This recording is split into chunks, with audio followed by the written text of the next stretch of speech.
Damien Ribeiro, vous êtes né à Bayonne et vous vivez à Perpignan. À la fin des années 1990, vous vous êtes immergé au sein du mouvement hip-hop, notamment dans le rap et dans le graffiti. Vous avez suivi des études de droit et tout en contribuant à la rédaction d'articles pour des webzines spécialisés, vous avez emprunté les chemins de la littérature. Votre premier roman, Les Évanescents, a été publié aux éditions du Rouergue en 2021. Le deuxième, Les Routes, a également paru aux éditions du Rouergue dans la collection La Brune en 2023 et il a obtenu le prix Alain Spiès du deuxième roman.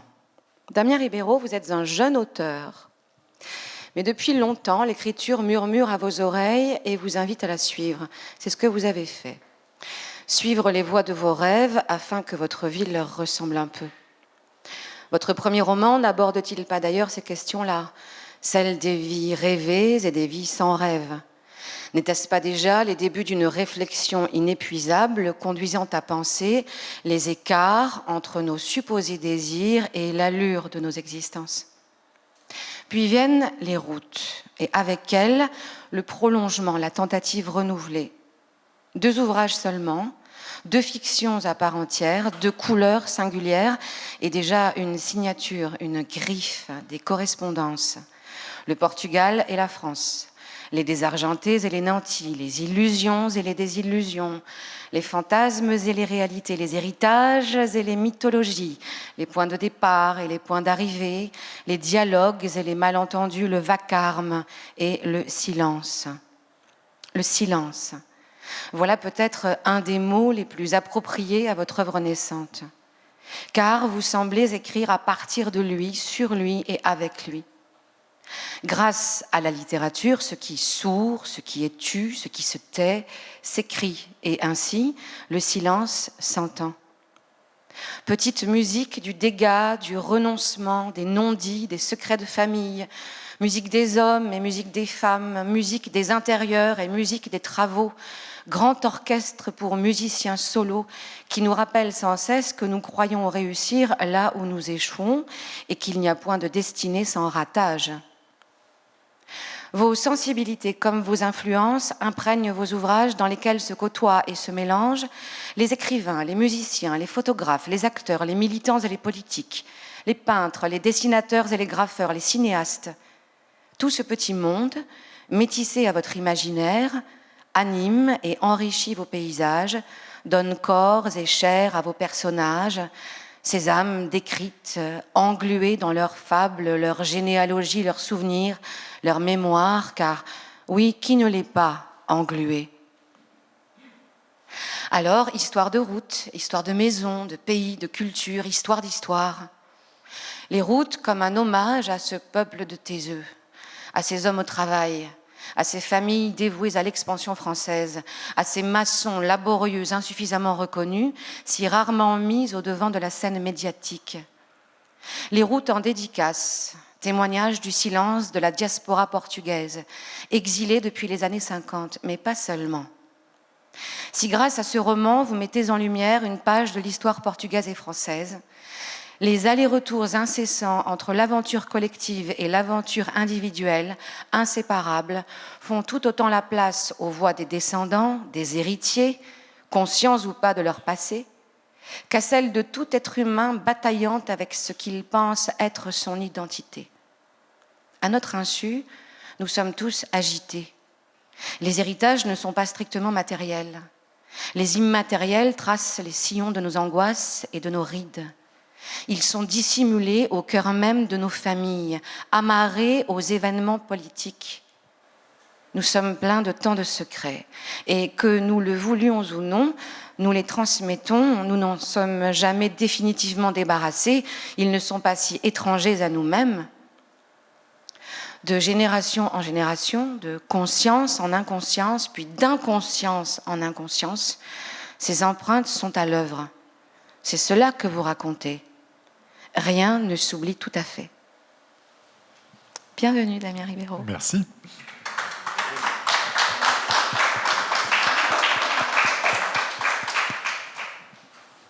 Alors, le silence. Qu'est-ce que vous en pensez du silence? Alors, je vous remercie pour votre présentation. Je trouve que vous avez brossé, c'était très impressionnant pour moi parce que finalement, en quelques minutes, j'ai eu l'impression de voir une cavalcade de tous les sujets qui sont abordés dans les deux livres dont vous avez parlé. Et je vais beaucoup parler ce soir, alors qu'effectivement, je crois que le point de départ de ce qui me fait faire de la littérature, c'est cette place du silence. Et c'est vrai que dans les deux romans, il y a, vous avez parlé de malentendu, et donc voilà, le malentendu se nourrit du silence. Finalement, des gens vont être chacun dans une route, et le fait de ne jamais aller affronter véritablement ce qu'on pressent comme étant des dysfonctionnements va amener chacun finalement dans sa trajectoire sans que forcément les uns et les autres se retrouvent. Donc le silence comme finalement comme matière première à mon écriture, c'est un peu paradoxal, mais c'est vrai que je me suis saisi du silence et j'ai essayé d'en faire une transformation esthétique par la littérature, et donc d'utiliser cette matière-là pour raconter des histoires. Donc partir voilà, du silence ou de pages blanches, et puis d'essayer de raconter d'autres choses. Et c'est assez drôle si on fait un lien avec, par exemple, l'histoire des routes qui se déroule en partie au Portugal et en France. Le silence au Portugal, alors je vais parfois généraliser, vous m'en excuserez parce que dans mes livres je m'efforce à être le plus sur des particularités possibles. Mais dans l'histoire voilà, du Portugal, on est obligé de regarder les choses un peu plus loin. Il y a cet épisode où Salazar, donc, qui est le dictateur bien connu du Portugal, fait un AVC, je crois, enfin plusieurs AVC même, donc n'est plus du tout en état de gouverner. Et partout autour de lui, on continue à lui faire croire qu'il est aux manettes, qu'il est chef du gouvernement, qu'il prend les décisions, alors que véritablement, il y a un autre gouvernement qui est en place. Et je trouve que cette anecdote-là, qui a duré, et qui révèle un peu voilà, une façon pour un pays d'aborder aussi, de se vivre, pour situer voilà, ce silence, c'est vrai que les deux livres se situent dans des familles avec une forte présence portugaise. Là aussi, le silence, c'est un milieu qui est peu représenté en littérature, enfin en tout cas moi que j'avais rarement lu. Et donc face au silence de mes propres histoires familiales, face au silence de ce pays que je ne connaissais pas, et puis face au silence des représentations artistiques au sens large, il y a même peu... Souvent, c'est les films qui vont mettre en scène des Portugais, c'est plutôt des films comique avec une forte dimension caricaturale. Donc ça, c'était un créneau qui était pris dans lequel je savais que j'irais pas, mais essayer de faire de la littérature, d'utiliser cette langue française et de transformer ce silence-là pour donner de la voix aussi. Voilà, pour vous répondre un peu longuement, et donc rompre le silence. Ce que j'ai essayé de faire est un peu la profession de foi littéraire qui est la mienne. Ce silence, en effet, comme vous l'expliquez très bien, c'est à la fois celui qui vous agite en tant qu'écrivain et celui qui va sourdre chez tous les personnages principaux de vos romans. Et vous allez en faire une musique. Et au-delà de ça, vous allez même nous faire entendre que les silences se transmettent. Et on en hérite. Et on entend quelque chose qui ne s'entend pas. Et pourtant, on continue de poursuivre... la route avec cette musique sourde qui nous agite. Et pour moi, c'est vraiment cette chose-là que vous décrivez, que ce soit Fernando ou Dos Reyes, c'est ça, voilà. Dans le premier roman, on sent qu'ils sont lourds de silence. Ils sont vraiment... et sans forcément savoir justement à qui s'adresser pour raconter ce silence et quoi en faire. Et à partir de là, vous avez, j'ai l'impression, en effet, tissé toutes ces voix VOX des personnages. Oui, pour peut-être vous situer très sommairement les intrigues, je mets des guillemets parce que c'est pas des romans policiers, donc voilà, ça repose pas spécifiquement sur l'intrigue, mais dans Les Évanescents, qui est mon premier roman, c'est l'histoire d'un garçon qui s'appelle Michael Dos Reis, qui a une adolescence qui est vraiment très proche de celle que j'ai vécue, pour le coup. À la limite, voilà, si vraiment il y a une recherche pseudo-autobiographique à faire, elle est plutôt là-dedans, c'est-à-dire il fait beaucoup de graffiti, il sort avec ses copains dans un lieu abandonné, il va peindre, il va mettre un nom qui n'est pas le sien sur les murs de la ville, etc. Donc il y a vraiment voilà, toute cette dimension-là à l'adolescence. Donc là, pour le coup, lui, il essaie quand même de fendre le silence à ce moment-là, on va dire. Et ensuite, arrive l'âge adulte, il pressent que cette existence à la marge est pleine de dangers et que peut-être il n'arrivera plus à composer avec. Et donc, il s'installe sur les bords de la Méditerranée où il se met en sourdine, on va garder cette métaphore, on va la filer, il se met en sourdine, il opte pour une non-vie dans laquelle il renonce à absolument toute ambition, quelle qu'elle soit. Et là où son ambition d'adolescence était de mettre un nom qui n'était pas le sien partout, son ambition, à partir du moment où il arrive à Cannes et qui s'installe sur les bords de la Méditerranée, c'est de ne plus être nulle part et de suivre une trajectoire voilà, d'homme à l'étui. Dans les routes, pour vous le situer aussi très sommairement, on va suivre 3 générations. Une génération incarnée par David. C'est un peu compliqué parce qu'on le surnomme très vite Vasco, qui est donc le grand-père dans cette histoire-là. David, qui vit dans un village du nord au Portugal dans les années 50, qui va faire un voyage en France quand il aura 18 ans, et qui reviendra donc de ce voyage comme étant, pour les autres personnes du village, le grand voyageur, celui qui est allé en France et qui est revenu, d'où son surnom Vasco. Son fils, qui s'appelle Fernando, lui, va faire partie plutôt de cette vague qui, dans les années 60-70, va arriver en France et va commencer, finir, je dirais, l'adolescence et puis commencer à travailler sur les chantiers, avoir une réussite professionnelle en tant que maçon. Donc voilà, on est beaucoup sur des chantiers, on est beaucoup là-dedans. Et il va épouser une Française avec qui il aura un fils qui s'appelle Arthur. Et si on devait synthétiser, on dirait que son fils est sa grande déception. Et quand vous parliez d'héritage, il y a cet héritage du silence, de tout ce qui ne se dit pas, de tout ce qui ne s'est pas dit entre Vasco, on va dire le grand-père pour garder le schéma, et son fils, Fernando, une espèce de compétition entre ces hommes-là, sans qu'elle dise vraiment son nom, et qui va comme ça les poursuivre, les empêcher peut-être d'être ce qu'ils auraient pu être, plus simplement. Et puis un silence qui va s'installer avec ce fils qui ne parle pas portugais et qui ne correspond pas aux attentes du père, et quelqu'un qui est trop proche de sa mère, qui peut-être lui rappelle à quel point ce fils est français et à quel point lui ne l'est pas. Enfin, voilà, il y a quelque chose de l'identité qui va se jouer entre eux. Et donc là, évidemment, quand on parle d'héritage, on va tirer plein de fils quant au nom, quant à l'héritage à proprement parler aussi, et donc ce silence-là qui pourrait être crevé dès les premiers étages, à partir du moment où, au contraire, il est entretenu et même il est transmis comme étant presque une valeur, il va petit à petit enfermer chacun dans des carcans assez compliqués à exploser. Il ne m'aime pas, ce gosse. Je vois bien sa façon de me regarder par en bas, à l'œil vide, en bavant, assis sur son gros cul avec ses boucles blondes qui lui viennent de je ne sais pas qui. Je ne peux pas l'approcher, il hurle. Je pensais qu'avec les machines, peut-être. L'autre jour, j'ai essayé de le faire monter avec moi dans la cabine du Caterpillar. Je faisais le terrassement autour de la maison, une grande esplanade pour qu'on joue au foot quand il sera plus grand.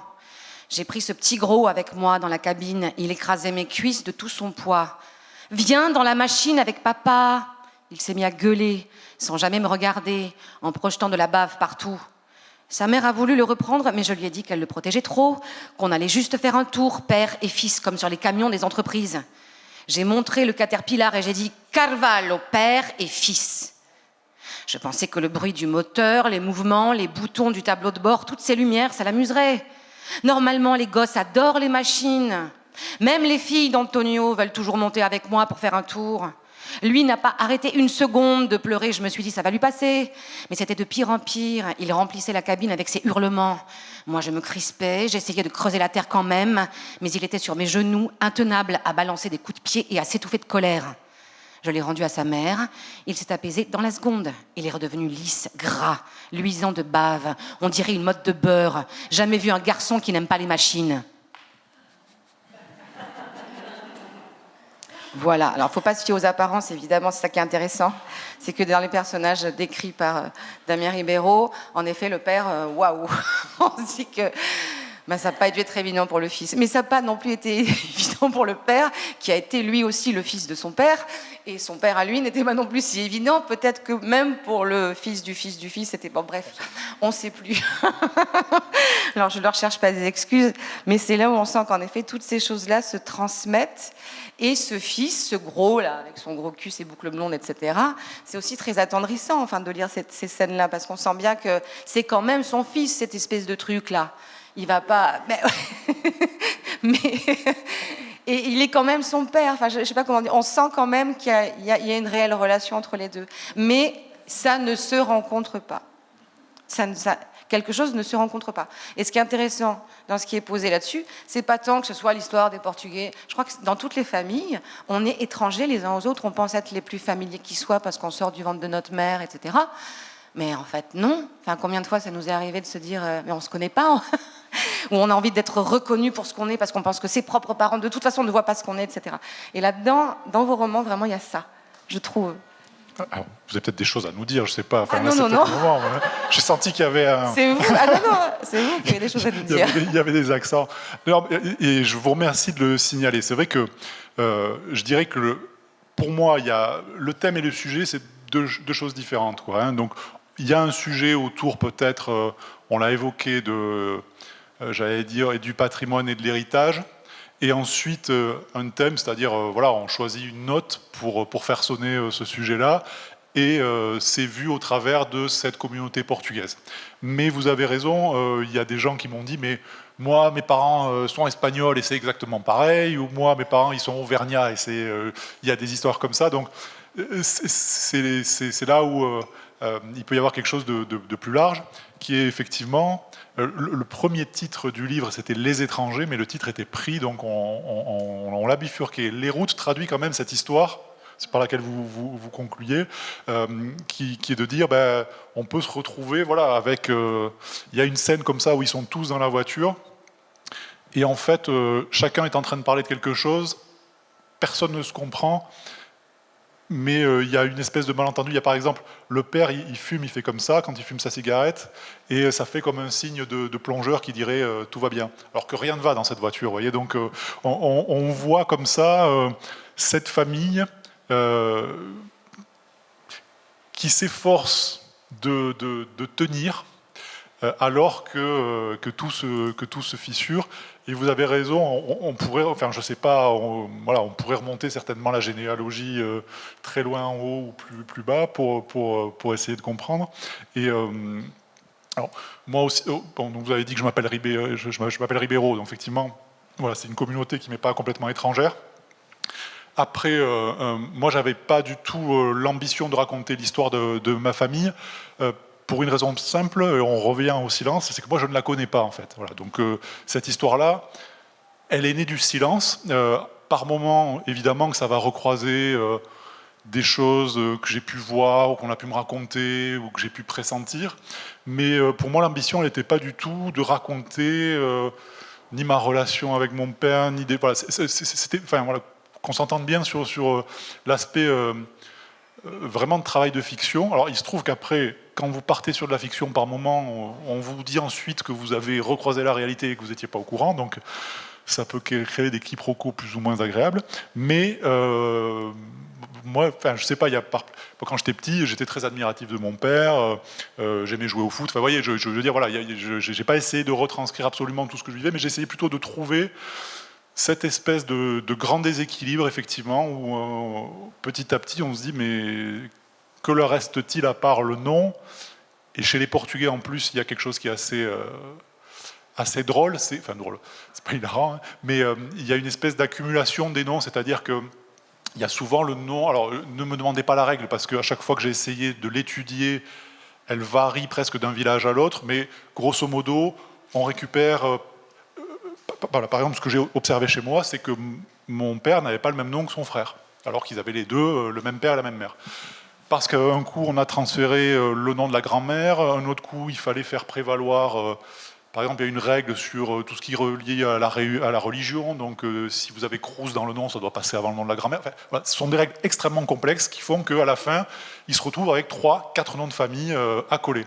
Et donc c'est le cas de Fernando, il a 3 noms de famille, et au moment où il va enregistrer ce fils, donc voilà, ça part mal d'entrée avec lui, déjà il s'appelle Arthur, pour lui Arthur c'est un nom de domestique, et ensuite l'officier d'état civil lui demande un nom. C'est-à-dire qu'il dit non, mais moi j'en prends pas 4, vous m'en trouvez un et vous me le donnez, quoi.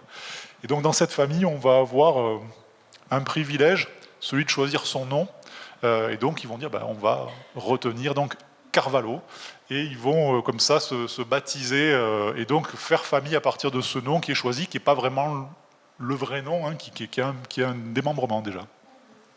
Et puis, ce que vous racontez du silence, de l'héritage, de votre famille, jamais à une seule fois, moi je me suis dit, c'est son histoire. Puis en fait, on s'en moque. Soit le roman se lit et on plonge dedans, soit voilà, on en sort très vite.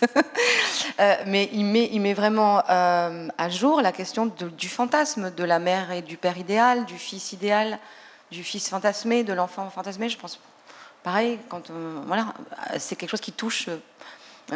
Pas seulement les Portugais, heureusement d'ailleurs, les pauvres, il n'y a pas que, mais c'est vraiment ça que ça met à jour et ça nous permet d'interroger nous-mêmes aussi notre rapport entre voilà, notre relation avec l'idée du fantasme et de l'idéal. Oui, on a les parents qu'on a et on a aussi les enfants qu'on a, c'est comme ça.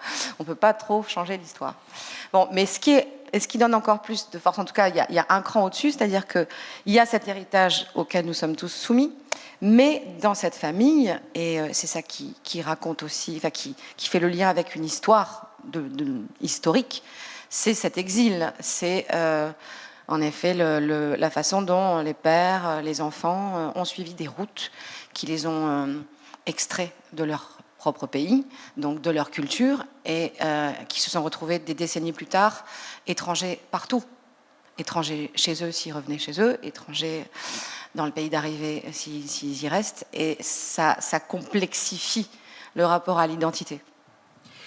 Oui, là aussi c'est l'intérêt de décider d'écrire un roman, de choisir un sujet, c'est d'aller fouiller, creuser, interroger des notions que, paradoxalement, moi que j'avais quand même abordées d'assez loin parce que je n'ai pas été confronté véritablement à ce que c'était. Moi, voilà, mon père est portugais, moi non, j'ai toujours vécu en France, je parle français, donc j'ai essayé de comprendre justement ce que ça pouvait représenter. Et à partir du moment... on demande quand même quelque chose de fou à ces gens qui arrivent, quoi. C'est-à-dire qu'on leur demande... Il y a un passage où on évoque la naturalisation. Et bon, quand on décide d'être écrivain, on interroge un peu le sens des mots. Et la naturalisation, ce que j'ignorais, c'est aussi, et peut-être même avant tout, une opération qui consiste à prendre un animal mort, à le vider de ses organes, à lui mettre des yeux en verre qui vont faire croire qu'il est vivant. Bref, à prendre quelque chose de mort, à coller du plastique dessus, pour donner l'impression du vivant. Et c'est le même mot qu'on a choisi pour dire aux gens, vous étiez portugais, vous allez être français. Je pense que vraiment, on fait le parallèle entre avec ce même mot, ce qu'on essaie de dire aux gens, on se rend bien compte de ce qu'on leur demande, c'est-à-dire de plaquer l'allure de la vie sur quelque chose qui n'est pas, d'oublier ou de faire table rase de quelque chose qui les constitue, tout en sachant que de toute façon, ça n'ira jamais. C'est-à-dire que c'est ce à quoi se heurte Fernando. Fernando, lui, c'est vraiment un peu une incarnation aussi des idéaux des années 80, avec la maison individuelle, il construit des maisons, c'est un bâtisseur. Et il croit vraiment y arriver par ce biais-là. Et d'ailleurs, il a quand même quelque chose d'un peu orgueilleux par rapport aux autres Portugais, il se sent quand même au-dessus d'eux parce qu'il a une entreprise de maçonnerie, et donc il est vraiment dans cette quête comme ça de réussite professionnelle. Et en même temps, dans sa belle famille, donc chez les parents de sa femme, qui sont français, il ne sera jamais à la hauteur. C'est-à-dire que soit il échoue, et dans ce cas-là, c'est un bon à rien, soit il réussit, et c'est un prétentieux. Et pour qui il se prend ce Portugais avec ses voitures allemandes à venir faire le malin chez nous. Et il y a une espèce de déception chez lui, qui est de se dire, mais je ne serai jamais à ma place. Et donc, petit à petit, presque à un moment de se dire, mais moi qui ai rêvé plus grand que moi, presque, alors que c'est idiot de dire ça, mais qui me suis vécu en espèce de Uber portugais, quoi, le portugais qui avait des enfants français. Finalement, vous parliez d'héritage, est-ce que je n'aurais pas dû écouter les recommandations de mon père et être un portugais tel qu'il entendait lui? Et voilà, il est traversé ensuite dans le roman de Et si je redevenais presque le bon fils que je n'ai pas été en étant bouffé par cet orgueil, quoi. Alors, les bâtisseurs, on va leur rendre hommage. Il y a justement un chapitre qui s'appelle Bâtisseurs, novembre 1982. Antonio le carreleur, José le plombier, Carlos le peintre, Fernando le maçon, Sergio l'électricien. Ils s'étaient connus adolescents dans le quartier Saint-Esprit à une époque où les jeunes Français, inquiets face aux possibilités que leur offrait la vie, cherchaient le sens des ambitions légitimes. Antonio, José, Carlos, Fernando, Sergio connaissaient leur orientation, le chantier, horizon indépassable. Ils ne s'en plaignaient d'ailleurs pas, la ligne était tracée, il pouvait être réconfortant de la suivre. Quelques bagarres, des vols de vélo, des parties de foot qui finissaient mal pour des hors-jeux non sifflés, mais déjà, la gamelle, la truelle, la baraque de chantier, le camion. La vie allait se passer là. Fernando opta pour la maçonnerie, José se dit qu'il n'avait qu'à être plombier, Carlos décida donc d'aller vers la peinture, Antonio vers le carrelage, à Sergio l'électricité. Ils choisirent leur métier comme on s'attribue un poste sur le terrain de foot à l'école primaire, en fonction des numéros qui restent. Ainsi, à tous les 5, ils pouvaient s'associer sur des chantiers et quasiment construire une maison. Longtemps, le sujet fut évoqué comme une blague, un défi de jeunesse, mais après quelques années à construire pour les autres, un jour où ils travaillaient ensemble sur une immense maison près du golfe, il revint avec une gravité adulte. À la pause de midi, tandis qu'il faisait cuire une côte de porc sur son barbecue de fortune et qu'on peinait à distinguer l'odeur de la grillade de celle du plastique brûlé, Antonio le carreleur avait ouvert la discussion. « Cette baraque, on travaillerait un siècle qu'on ne pourrait pas se la payer. Faut qu'on pense à nous maintenant, tant qu'on est encore en forme et qu'on a de la force. » Quelques semaines plus tôt, Fernando avait appris qu'Hélène était enceinte. Il sentait maintenant le temps écraser son dos. 5 maisons. On est 5, on se fait 5 maisons. On arrête d'en parler, on le fait. Chacun un terrain, et tous les samedis, tous les dimanches, le soir, en août, quand on ferme, on s'y met. En 3 ans, on est propriétaire. Fernando, il a raison. Si on ne pense pas à nous, personne ne le fera. Sur chaque chantier, on commande un peu plus de peinture, un peu plus de ciment, un peu plus de câbles. Et tout ce qui est en trop, on le récupère pour nous. On le fait. On le décide maintenant et on s'y tient, tous les 5, et rien que nous. Les 5 mousquetaires lusitaniens scellèrent leur accord en 2 minutes avec ces quelques échanges, puis ils matérialisèrent leur engagement par une poignée de main dont la solennité compensait l'absence de formalisme. Ils se fixaient profondément dans les yeux, comme pour se signifier qu'après ça, aucun retour n'était possible, qu'il faudrait construire les 5 maisons quoi qu'il en coûte. Cet engagement-là était plus fort que n'importe quelle signature sur un papier qu'aucun ne lirait. Ils engageaient devant les témoins de leur jeunesse leurs paroles d'homme, soit à peu près la seule chose qu'on peut mettre en gage quand on ne possède rien. Celui qui flancherait perdrait à jamais son humanité. Et ils ont construit les 5 maisons. Ils l'ont fait. Alors ça, c'est vraiment, c'est tout un pan aussi de cet ouvrage, ce qui est formidable. Tout à coup, tous ces métiers qu'on regarde à peine finalement, ou qui sont malheureusement souvent un peu taxés de bas métiers, là, vraiment, il y a la place. Ces maçons-là, ces électriciens qui construisent les belles maisons des années 50, 60, 70, 80, les pavillons, etc. Vous leur faites une place de premier plan et je trouve que c'est vraiment chouette de découvrir, de sentir. On sent le ciment, on sent la poussière. On finit le livre, on fait comme ça. C'est vrai. On sent aussi les côtes de porc, les grillades, tout ça, mais c'est très sensible aussi ce livre, pour toutes ces choses-là, pour tout ce qui a trait à ces métiers-là, à ces artisanats-là, à cette ambiance, sans que ce soit très décrit, mais en quelques petites choses, en quelques petits détails, on est complètement dedans. Ouais, c'est aussi un environnement que j'ai connu là pour le coup, et dans lequel, alors, enfant, je baignais un petit peu, enfin voilà, ça faisait partie du décor. Ensuite, à un moment de ma vie, j'ai bien cru que ça allait être mon horizon aussi, donc à un moment, pour refinancer des études, essayer de s'en sortir, etc., retourner vers le chantier, je pense que c'est de là où j'ai chopé voilà, des sensations, etc. Et ensuite, il s'agissait de le retranscrire et d'en faire quelque chose, là aussi, enfin, j'insiste peut-être dessus, mais avec une ambition quand même littéraire. Enfin, pour moi, c'est important d'écrire. Enfin, je veux dire, on fait pas n'importe quoi. Enfin, en tout cas, on essaie de faire les choses sérieusement et de mettre le chantier dans un livre. Il fallait aussi qu'on amène une forme peut-être de poésie ou en tout cas qu'on permette au lecteur de trouver des sensations. Ça, c'était la première chose. Donc, effectivement, on a des matériaux, on a des matières, on a du chantier. Et puis, on a aussi, l'autre jour, quelqu'un me le faisait remarquer, j'avais pas fait attention, mais alors, on a une ribambelle de maisons dans ce livre. Il y a des chalandonnettes. Voilà, donc les beaux-parents français vivent dans une chalandonnette. Et pour Fernando, c'est une aberration, ces constructions-là. Donc vraiment, lui, il les traite avec... Lui, il est méprisé par les beaux-parents parce qu'il est portugais, mais il les méprise parce qu'ils vivent dans une chalandonnette. Il y a les différentes maisons de la famille Carvalho qui sont décrites. Il y a aussi une construction qui est importante à un moment du récit, qui est...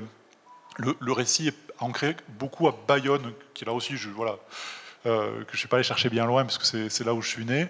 Et donc il y a la ZUP de Bayonne, construite par Marcel Breuer, qui est un très grand architecte et designer. On a des maisons à la Frank Lloyd Wright, parce qu'on a des clients un peu prétentieux qui ont des ambitions esthétiques pour leur maison. Donc, et c'est vrai que c'est pas juste un catalogue...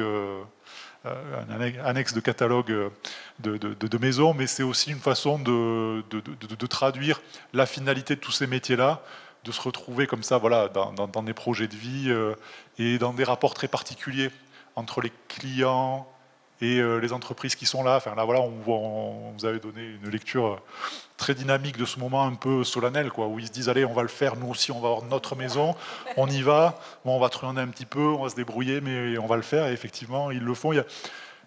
Je suis pas pour dans une vision non plus complètement romantique du chantier. Enfin, j'essaie aussi de montrer tout ce qui est dur, mais il me semblait qu'il y avait aussi de la beauté, que le boulot d'écrivain, c'est aussi d'aller chercher ça, voilà, par la langue.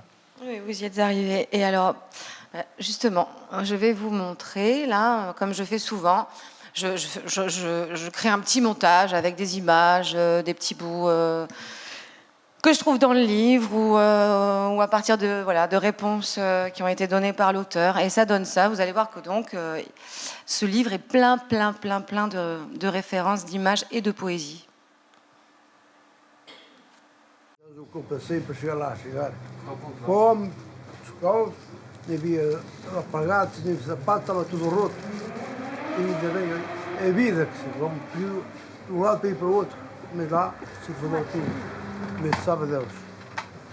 É isso a minha vida. É a vida do imigrante, é sorte.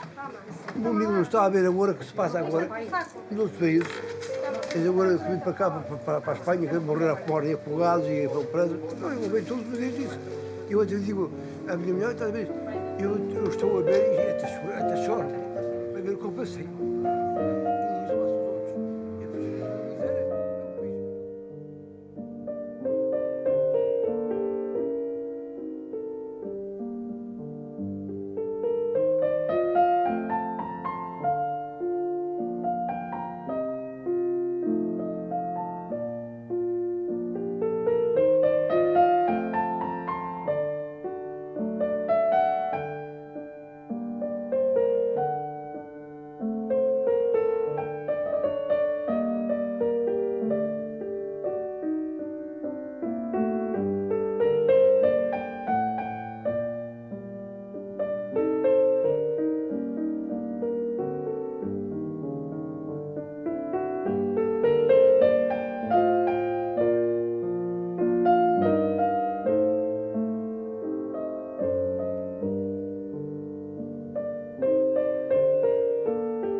Ouais.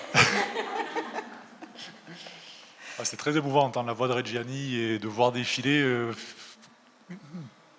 tellement de choses voilà, qui effectivement, entre ce livre et d'autres, j'ai eu un grand moment d'étonnement quand j'ai vu Climat de France, parce que c'est plutôt un projet de 4e roman, donc là, je me suis dit que vous aviez des dons de voyante.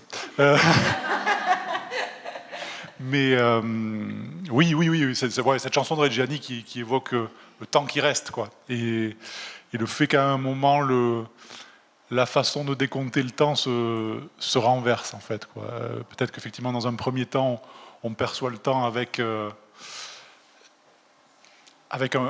point de départ au loin, et puis qu'ensuite on se projette à ce point-là et qu'on regarde vers l'autre sens en mesurant le temps qui reste. Et ouais, bon, Serge Reggiani, c'est très haut dans le pantalon personnel, et ouais, il y a eu énormément de choses. Là, je sais même pas comment le commenter, parce que je pense que je vois chaque citation. C'est dans votre livre. Hein.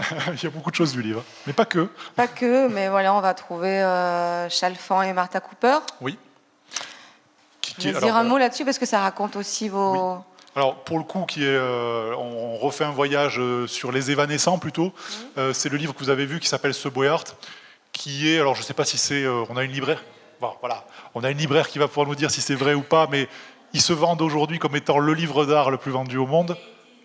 Pendant très longtemps complètement épuisé, les gens se l'arrachaient, et il a été réédité il n'y a pas très longtemps. Ouais. Donc ça a été, en tout cas à mon avis, le livre d'art le plus volé au monde, ça c'est sûr et certain. Et pour l'adolescent que j'étais à Bayonne quand j'ai ouvert ça, voilà, il y a eu un avant et un après. C'est pour ça que je ne mets jamais de côté dans ce qui m'a constitué, voilà, aussi bien Reggiani, Zola, Philippe Roth, que le graffiti, que le rap, parce que dans le point de départ, ça part de là pour moi, c'est-à-dire tout d'un coup, de me dire, mais il y a des adolescents à New York dans les années 80 qui passaient leur journée dans des tunnels à peindre sur des métros, pourquoi ils faisaient ça, comment, et ça a ouvert un champ de curiosité chez moi que j'essaie de continuer à alimenter, mais ça a été le point d'entrée, parce que pour le coup, c'était pas quelque chose d'élitiste, c'était pas quelque chose qui était vendu par une institution, c'était quelque chose qu'on pouvait s'approprier, ou du moins on pouvait avoir cette impression-là. Et donc, oui, ce Boyart retrace vraiment cette époque là, très particulière entre 75 et 85 en gros sur le métro new-yorkais, de gens dont certains sont devenus aujourd'hui des artistes peintres très chers, et puis d'autres de sinistres inconnus. Et c'est effectivement dans les évanescents qui parlent beaucoup de graffiti. Alors moi je ne parle pas de street art, parce que pour moi ça a été une évolution de ce mouvement-là, qui est un mouvement plus institutionnel aujourd'hui, avec des demandes d'autorisation à la mairie, etc. Comment dire, j'ai pas d'avis critique par rapport à ça, mais le souffle, l'espèce de violence et l'espèce d'incandescence qu'il y avait dans le fait de cette gratuité, et puis d'aller imposer ça, etc., avec tout ce que ça a de désagréable pour les gens qui reçoivent le message, c'était vraiment très très constitutif, voilà, de ce que j'ai pu apprécier esthétiquement, après, jusqu'à Kandinsky qu'on a vu. Kandinsky, Egon Schiele, Rembrandt, Sécheret, Le Corbusier, Mallet Stevens, Breuer, Pouillon, Philippe Roth, Patrick Modiano, Zola, Hélène Gaudy, Joao Ricardo Pedro, les Pink Floyd, Elton John, Luis de Camões, Dali, Zeca Afonso, Guy Marchand. Guy Marchand, parce qu'à un moment, il y a la chanson Destinée. Je ne sais pas si vous voyez ce que c'est. Je crois que c'est la bande-son des Soudoués, si je ne dis pas de bêtises. Voilà. Et ils partent en vacances et c'est tout le temps joué à la radio. Et la mère, donc Hélène, se laisse un peu gagner par ce sentiment un peu sirupeux, quoi. Et donc, oui, quand j'ai vu Guy Marchand débouler au milieu de tout ça, j'étais pas prêt. Mais il est dans le livre. Et respect à Guy Marchand, c'est un homme très élégant. Et voilà, cette chanson, qui est une chanson très sucrée, qui va très bien à ce moment-là. Voilà, ça vient. Alors, on a vu aussi une photo qui est tragique, qui est très belle et qui est tragique. On a vu une photo d'incendie. Peut-être qu'on peut aborder, parce que le feu est très présent aussi dans ce livre, l'incendie, qui rappelle d'abord des incendies qui se sont produits au Portugal et qui ont ravagé toute une partie du pays. Mais voilà, le feu, c'est aussi... et ce qui a été brûlé, ce qui est brûlé, c'est vraiment un thème aussi qui Oui. parcourt tout votre livre. On a des personnages qui ont qui par moments ont une tentation de la terre brûlée, quoi. Quand ils s'imaginent se réinventer en se disant mais finalement et si j'avais une autre femme, un autre fils, une autre vie, un autre machin. Donc il y a cette tentation comme ça de tout recommencer. Et il y avait voilà, ces feux au Portugal qui sont aussi une réalité, qui me permettaient moi aussi par rapport à l'histoire de ces personnages-là, à un moment de recouper des routes. Oui, de recouper des routes d'ailleurs. Et donc, oui, le motif du feu, de toute façon, il est sur la couverture. Donc, et il est dès la première page. Donc, voilà, on a vidé d'aucun suspense en l'abordant. Il est aussi sur les chantiers, hein, on l'a entendu, voilà, quand on fait une grillade, etc., il y a ce motif qui revient. Donc oui, il y avait ce motif du feu et du nord du Portugal aussi, qui n'est pas forcément la partie la plus connue. Souvent, c'est pas la partie touristique, c'est pas la partie la plus, j'allais dire la plus accueillante. C'est pas sympa, j'en sais rien, mais disons que c'est une partie qui est plus rurale. Et dans la complexité des personnages que j'avais, ça me permettait d'avoir des personnages qui étaient pas véritablement des opposants politiques en fait. C'est-à-dire que vu de loin, on se dit c'est des Portugais qui arrivent en France, donc c'est des dissidents, c'est des communistes. Et il faut savoir que Salazar, je crois que c'est 40 ans de dictature, quelque chose comme ça, je ne suis pas très très bon en histoire, une très longue dictature en tout cas. Il est mort et la révolution a eu lieu 4 ans après sa mort, donc c'est pour vous dire que, voilà, que son œuvre a perduré après lui. Il s'appuyait quand même beaucoup sur ce Portugal rural, où on écoutait beaucoup les curés, où on était très conservateur, où bon, finalement, à partir du moment où on pouvait faire sa vie, on n'était pas très regardant sur les notions de liberté, etc.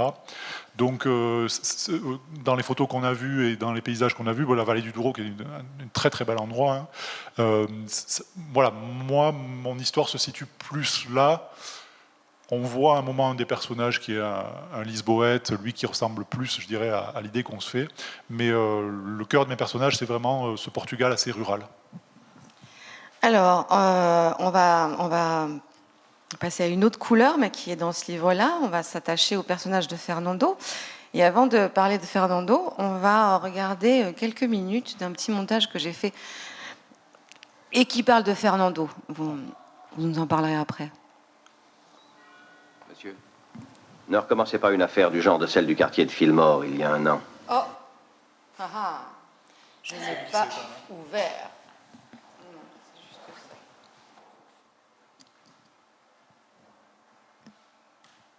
Monsieur, ne recommencez pas une affaire du genre de celle du quartier de Fillmore il y a 1 an. Compris? C'est contraire à ma politique. Lorsque je vois un adulte du sexe masculin courir derrière une femelle avec l'intention évidente de la violer, je le descends avant, c'est ma politique. L'intention, elle restait à établir. Quand un gars à poil court derrière une fille, la queue en l'air et un couteau de boucher à la main, c'est drôle. J'ai peine à croire qu'il est en train de quêter pour la Croix-Rouge. Là, il a marqué un point. Philippe, nous sommes tous les deux de charmants démons. Nous aimons tous les deux le coca. Et aucun de nous deux n'a eu un père digne de ce nom. Tu as le droit, comme tout citoyen américain, aux montagnes russes et à la barbe à papa. J'ai vite T'as déjà été dans une machine à remonter le temps? Devant, c'est l'avenir. Et puis derrière, c'est le passé. Ici, c'est le présent, Philippe. Profites-en tant qu'il est là. Disons, plus sympa, pour ne pas dire carrément plus juteuse. Arrête de me foutre ton barreau de chaise de contrebande sous le nez avant que je t'en fasse un suppositoire que t'allumeras par les naseaux.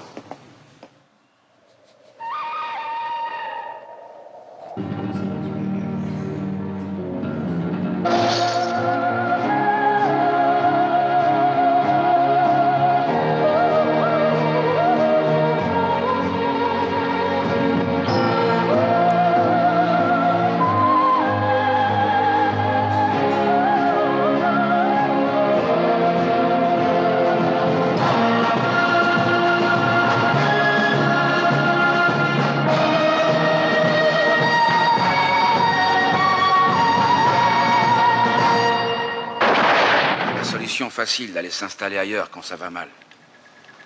Mais avant qu'on décide de partir, de plier bagages, il faut savoir une chose. Pourquoi on est ici? Si c'est rien que pour la poudre d'or, on ne vaut guère mieux que Laoud lui-même. Spider a posé une question. Si l'un de nous trouvait pour 1000 $ de pépites, est-ce qu'il s'en irait? Ah, ça, j'en doute. Il s'offrirait une plus belle maison, ses enfants seraient mieux vêtus, il ferait construire une école, ou une église. Si on était fermier, on planterait notre maïs. Si on était éleveur, on soignerait nos vaches. Mais on est prospecteur. Alors, on creuse, on lave, on tamise, on se casse les reins pour trouver de l'or. Mais l'or, c'est pas toute notre vie. C'est pas la mienne, en tout cas. Je suis venu dans l'Ouest fonder une famille. Ici, je me sens chez moi. Je réalise mon rêve. Mes racines sont ici. Nous avons tous un ou plusieurs membres de notre famille enterrés ici. C'était aussi leur rêve, et ils y ont consacré leur vie. Est-ce que pour 1000 $, nous allons laisser leur sépulture à l'abandon? Nous leur devons plus que ça, non? Nous le devons aussi à nous-mêmes. Si nous vendons aujourd'hui, à quel prix nous estimerons notre dignité demain? De 1000 $? Moins? Ou au plus offrant?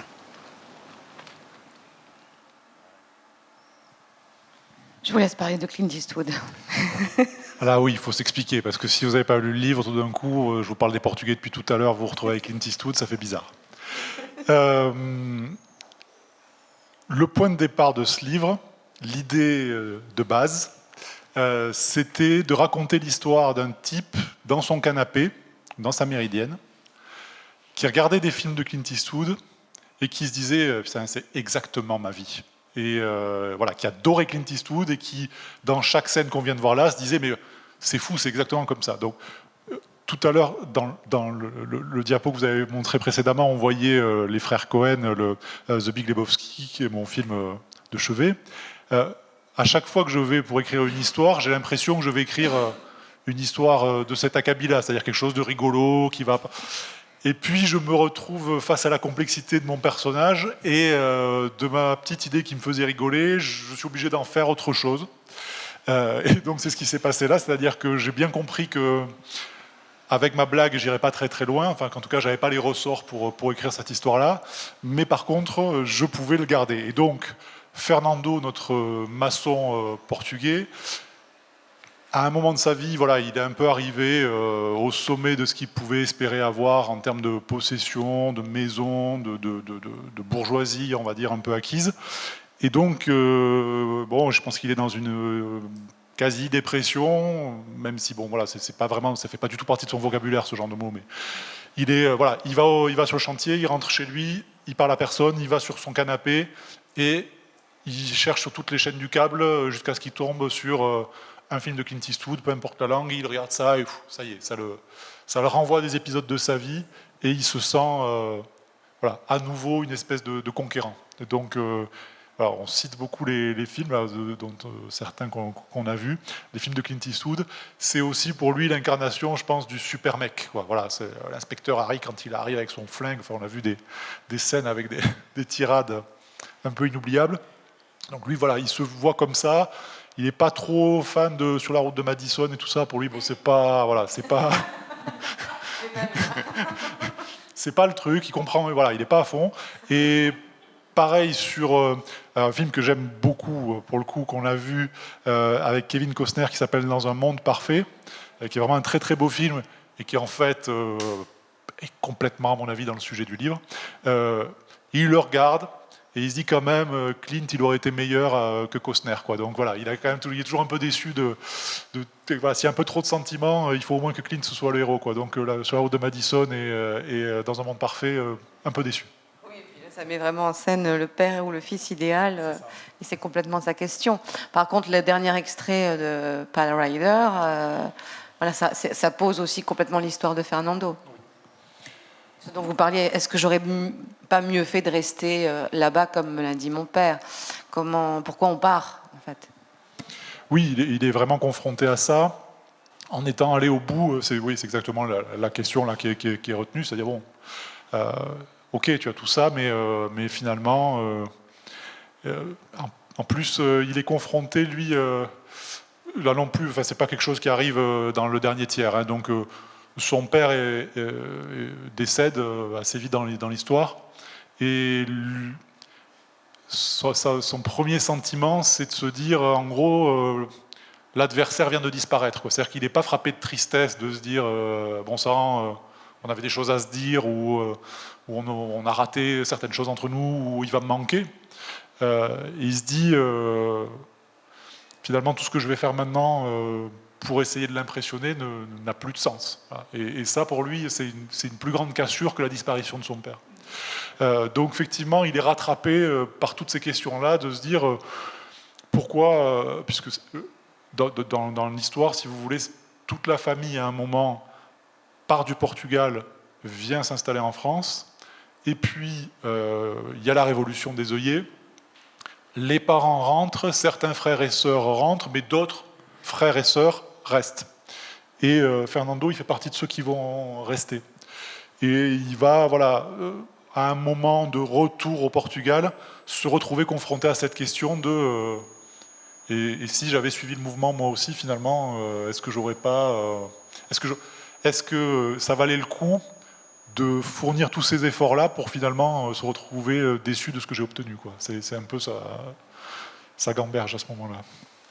Alors tout à l'heure, je vous ai fait entendre la voix du père, et maintenant je vais vous faire entendre la voix du fils dans une lettre au père qu'il a écrite donc dans le livre en avril 1995. Papa, une nouvelle fois, j'essaie d'écrire cette lettre et comme toujours, chaque mot m'est difficile. Je t'appelle papa dans cette lettre parce qu'il faut bien trouver une façon de m'adresser à toi. Dans la vie, nous ne nous adressons jamais l'un à l'autre. Maman est notre courroie de transmission. Du moins, c'était le cas avant que tu disparaisses dans ton canapé. Ou plutôt dans ta méridienne, comme elle me fait remarquer. Je t'appelle donc papa. J'ai renoncé à t'appeler Fernando car ça créerait une trop grande distance entre nous et surtout c'est comme ça que t'appellent tes ouvriers. Même si tu as tendance à croire que nous sommes tous un peu tes ouvriers, à commencer par maman à qui tu as attribué les fonctions de femme de ménage, secrétaire et cuisinière, je n'ai aucune envie d'intégrer ton équipe. J'ai pensé t'appeler père, je crois que c'est comme ça que tu appelais le tien. Enfin, plus exactement, je crois que c'est comme ça que les Portugais appellent le leur. Je ne suis pas portugais. Ici, seuls les enfants des très vieilles familles utilisent père et mère pour s'adresser à leurs parents. Notre lignée de marchands d'engrais, de maçons et de paysans ne me donne aucune légitimité à t'appeler père. Il ne me reste donc plus grand-chose, et pour ne pas être plus long, j'opte pour papa sans que ça traduise réellement l'affection attachée à ce mot. Avant d'aller plus loin, j'ai un autre problème. Liras-tu cette lettre ? Je ne me demande pas seulement si tu voudras la lire, mais également si tu sauras la lire. J'ai beau passer en revue les années à tes côtés, je n'ai pas le souvenir de te voir lire ni un livre, ni un journal, ni un prospectus. Il me vient une conversation entre toi et Antonio Diaz, il y a 6 ou 7 ans. J'entrais au CP. Je suis à peu près certain de t'avoir entendu dire « Qu'il sache lire, je m'en fous, du moment qu'il sait compter. » Alors j'écris cette lettre, mais c'est sûrement pour rien. Une fois écrite, il faudra d'ailleurs te la remettre. Est-ce que j'en aurai le courage? Est-ce que je vais me planter face à toi quand tu te déchausses, quand tu pars en courant jusqu'au canapé? Est-ce que je vais la laisser en évidence sur la table basse du salon? Si je veux être sûre que tu la reçoives, il me faudra la coller à l'écran de la télé. Tous les deux, nous avons toujours eu un problème. Tu aurais voulu un fils comme David Guimaraes, qui passe sa vie entre un terrain de foot et le chantier. J'ai essayé d'être ce fils, mais je joue mal au foot, je suis trop lent. Je déteste le foot. Je me suis inscrite au club pour faire plaisir à maman. Elle m'a souvent dit que ce serait bien si je jouais au foot. J'ai mis longtemps à comprendre qu'elle ne me demandait pas de faire ça pour elle, mais pour toi. Je n'aime pas non plus l'atmosphère des chantiers, tout y est poussiéreux, sale, collant. Un jour, tu as essayé de me faire conduire une mini-pelle. Tu as dû te dire que tous les garçons aimaient les machines. En 1 heure, je n'ai pas réussi à sortir une poignée de terre. Pourtant, tu étais dans la cabine avec moi. Tu me montrais les boutons sur lesquels appuyer. Tu as essayé, je reconnais. J'ai senti chez toi la même déception que la fois où tu es venu me voir jouer au foot. Nous avions perdu. Tu m'avais juste dit, tu n'as pas beaucoup couru. Tu es resté à l'écart des autres parents. Tu pensais qu'ils te méprisaient parce que tu es portugais, comme si c'était marqué sur ton front et comme s'ils en avaient quelque chose à faire de toi. Ces parents-là venaient voir leurs enfants. En français, nous étudions une nouvelle de Dino Buzzati. Pauvre petit garçon.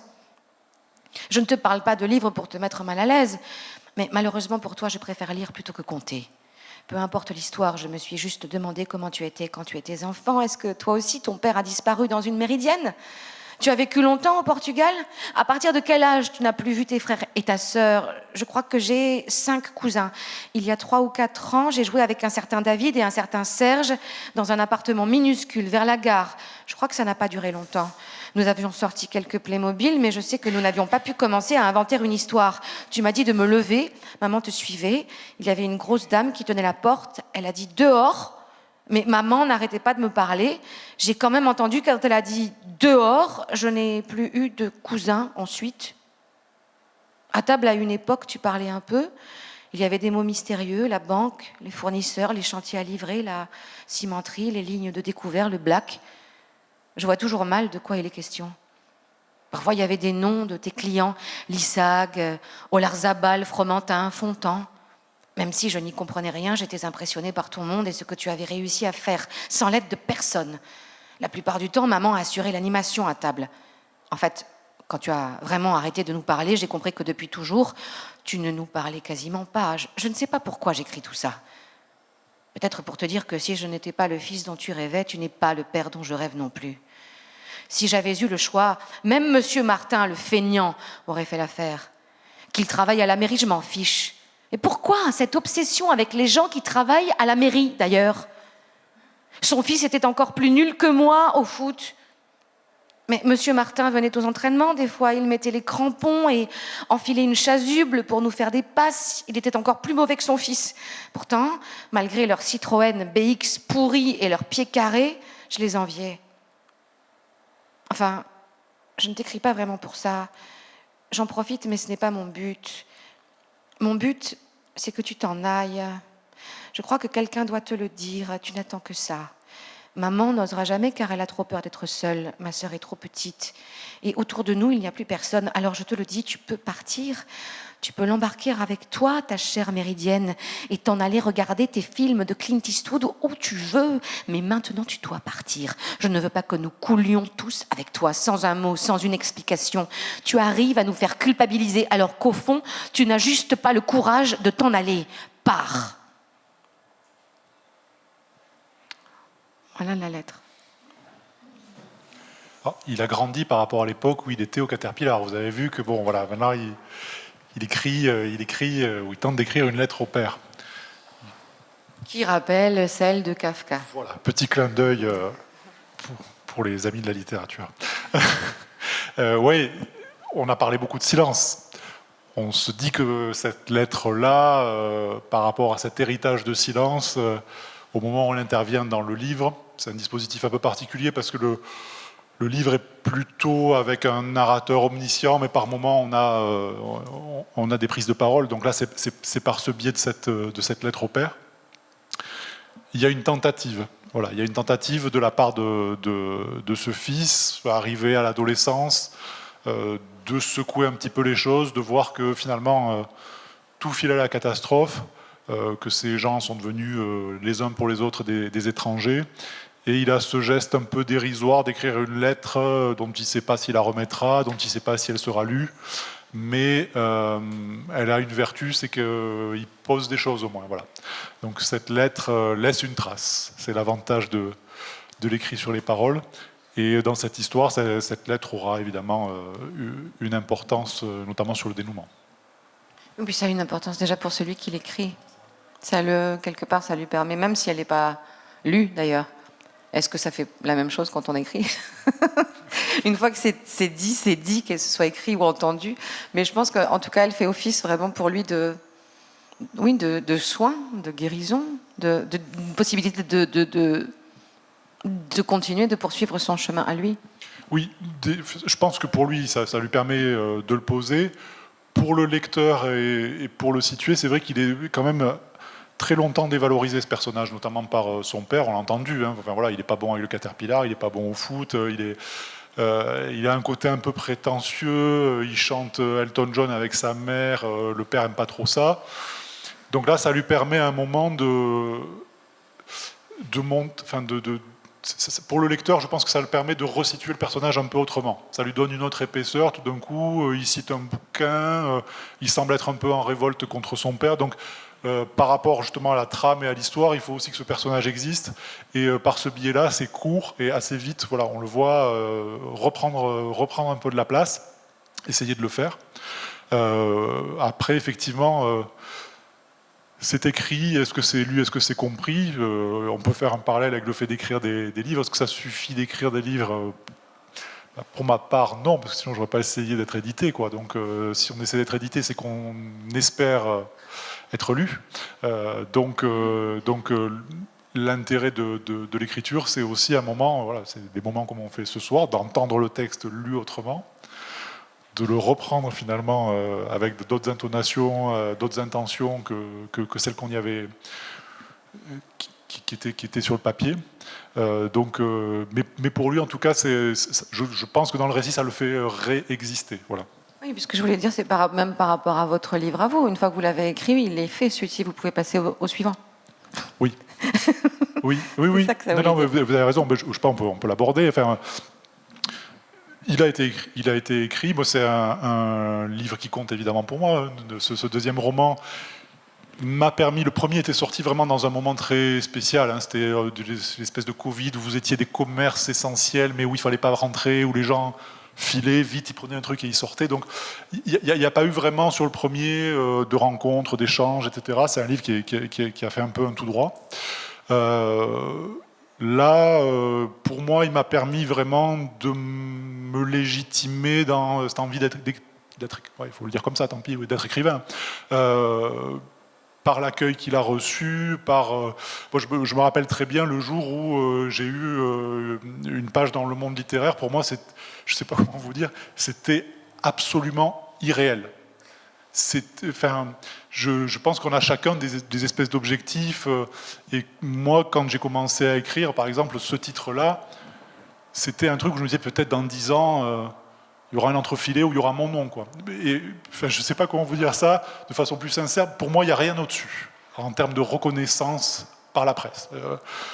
La grande librairie, tout ce que vous voulez. Le Monde littéraire, pour moi, c'était... voilà. Et donc, de me retrouver là-dedans, ça m'a beaucoup calmé par rapport à mes questions de légitimité, du travail que je faisais. Ça m'a permis aussi, tout d'un coup, d'être mieux perçu par ce monde littéraire qui, tout d'un coup, s'est intéressé à ce que je proposais.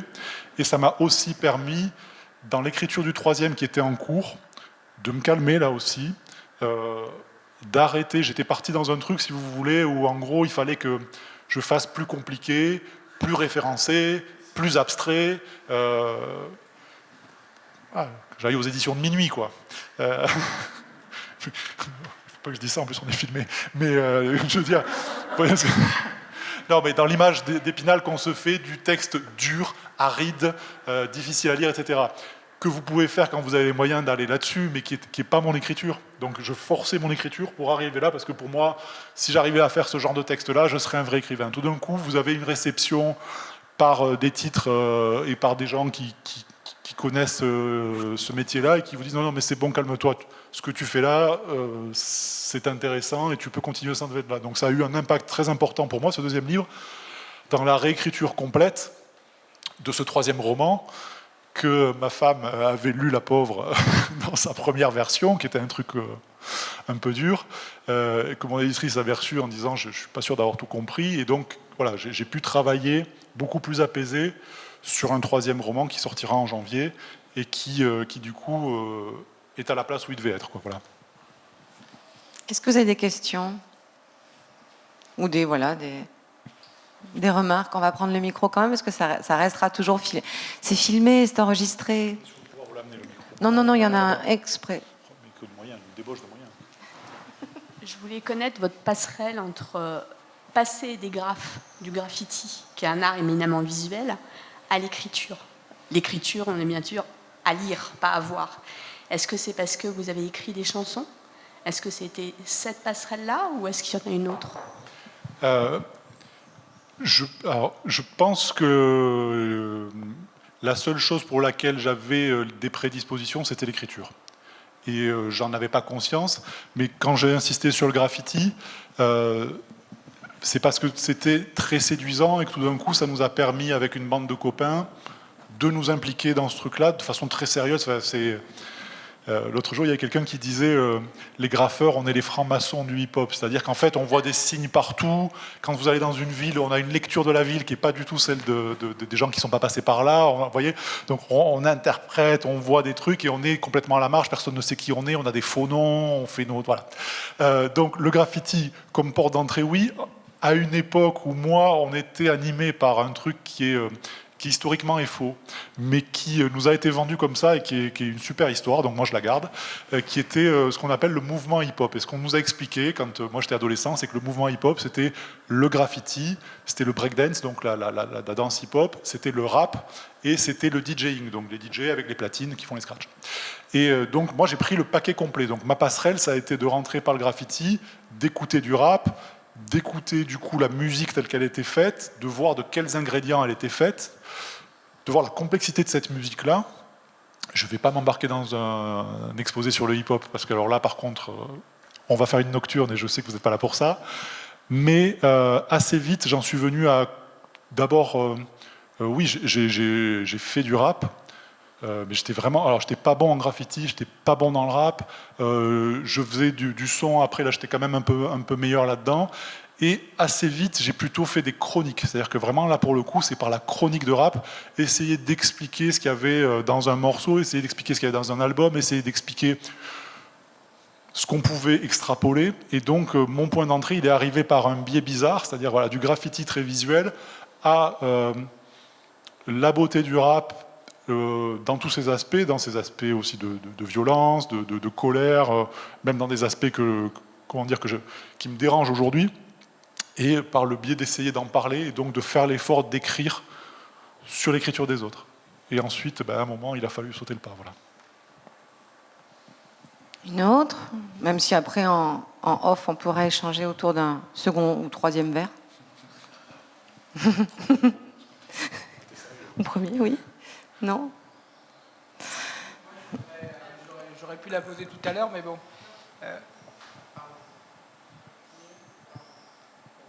On m'entend? Oui. On a discuté tout à l'heure, et vous avez un parcours de vie qui a croisé le monde du vin. Vous avez été juriste, voilà, faut le dire. Alors, c'est quoi le parcours de vie là? Parce que là, on parle du hip-hop, du graphe. Vous êtes très propre sur vous. Vous avez, vous exprimez très très bien. On n'a pas du tout l'impression. Vous n'avez pas du tout les codes de banlieue, etc. que moi j'ai pu avoir pour le reste, banlieue parisienne. Et qu'est-ce qui a fait, d'une part, donc vous êtes passé du graphe, du milieu hip-hop, au milieu de juriste dans le monde du vin, et maintenant au milieu d'écrivain. Là, pour le coup, on va finir la passerelle. On va voir, voilà, il manque un bout. Expliquez-nous, s'il vous plaît. J'ai conscience de l'image que je renvoie. Et ce qui est drôle, c'est que... Puis on aurait pu gratter d'autres aspects de ma vie par lesquels vous vous seriez dit ah ouais, c'est étonnant.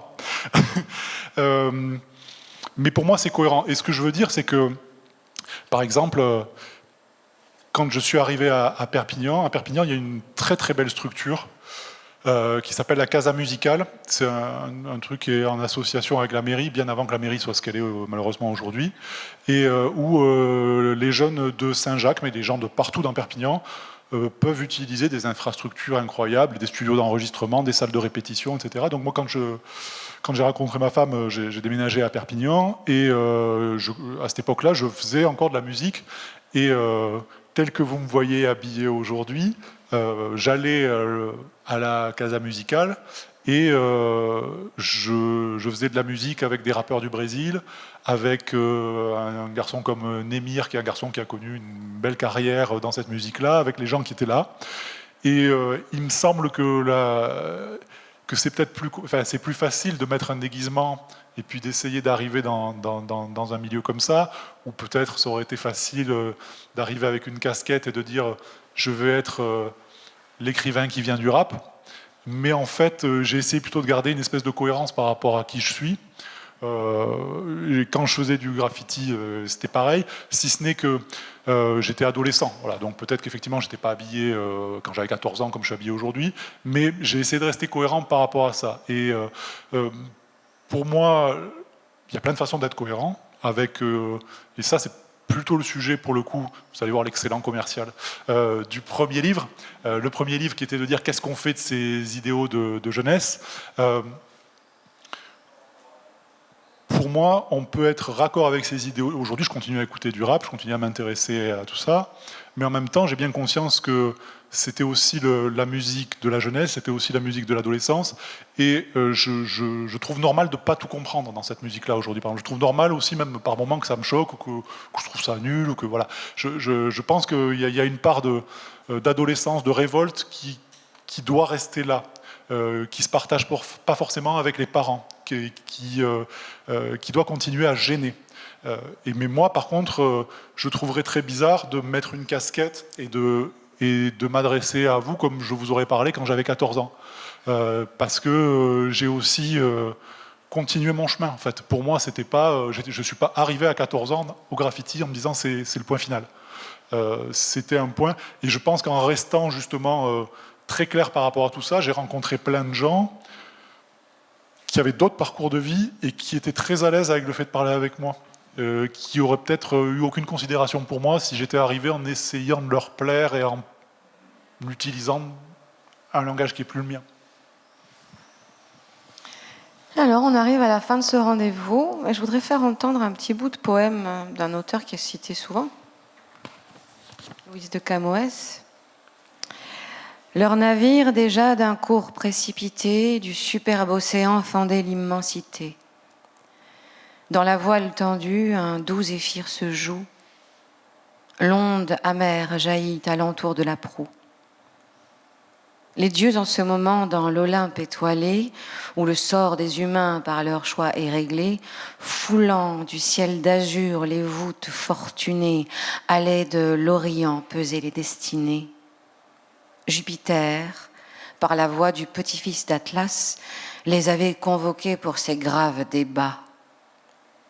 Ils ont abandonné les sphères éthérées que le pouvoir suprême a leurs soins à livrer, pouvoir dont la pensée aux astres éclatants, à la terre, à la mer, commande en même temps.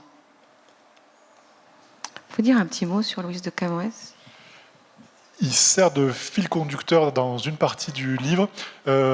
C'est vraiment le poète... je dirais qu'aujourd'hui, peut-être le poète auquel on pense quand on pense au Portugal, c'est Pessoa. Mais voilà, le père de la poésie portugaise, le Shakespeare portugais, c'est Camões, avec notamment une œuvre qui s'appelle Les Lusiades, un truc monumental qui fait 600 ou 700 pages, et qui est très à la gloire du Portugal, qui est vraiment le conte épique des Portugais qui prennent la mer et puis qui arrivent quelque part. Et un peu toujours la même histoire, quoi. On arrive quelque part et les gens sont fourbes, ils sont lâches, alors que nous, on est tellement courageux, on est tellement noble, on est tellement des Portugais.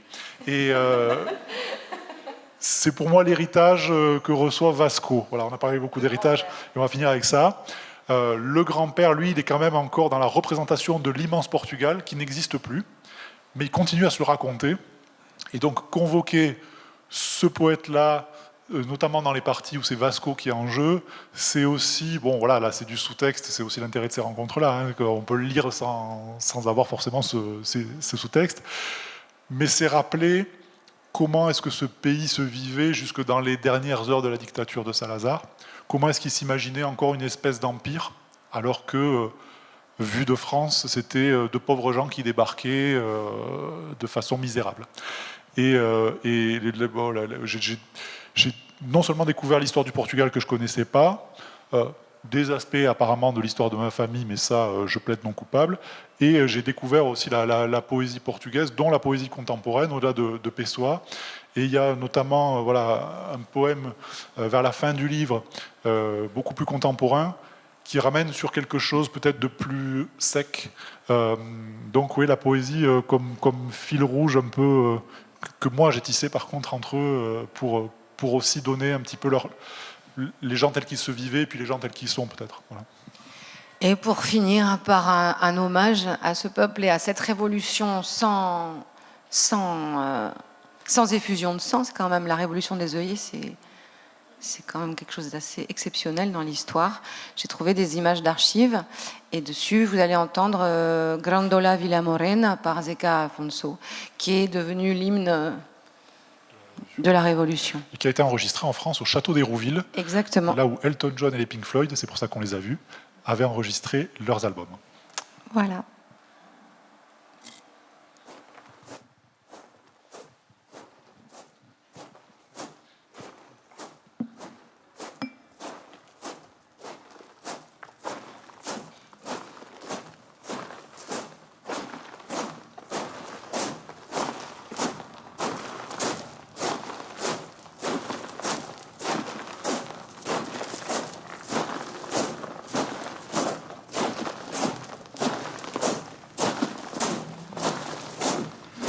Grândola Vila Morena, terra da fraternidade,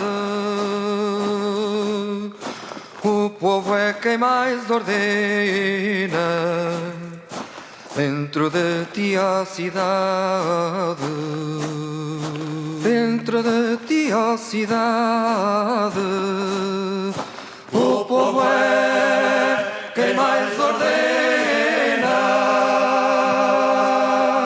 terra da fraternidade, Grândola Vila Morena.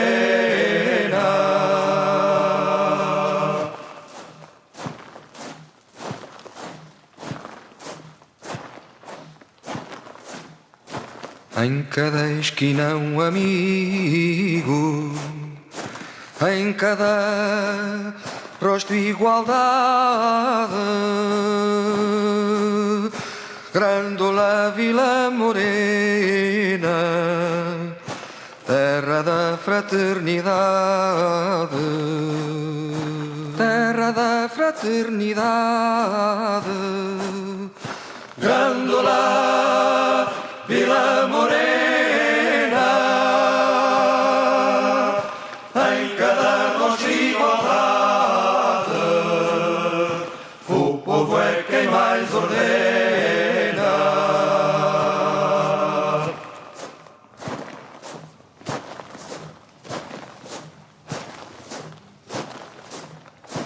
À sombra de uma azinheira que já não sabia a idade, jurei ter por companheira Grândola a tua vontade, Grândola a tua vontade, jurei ter por companheira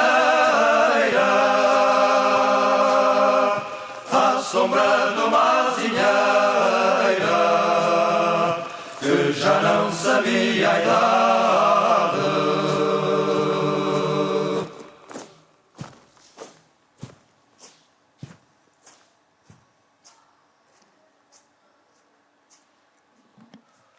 Merci beaucoup, Damien Ribeiro. Merci Astrid pour Et à cette vous rencontre. d'avoir été là. Merci. Merci.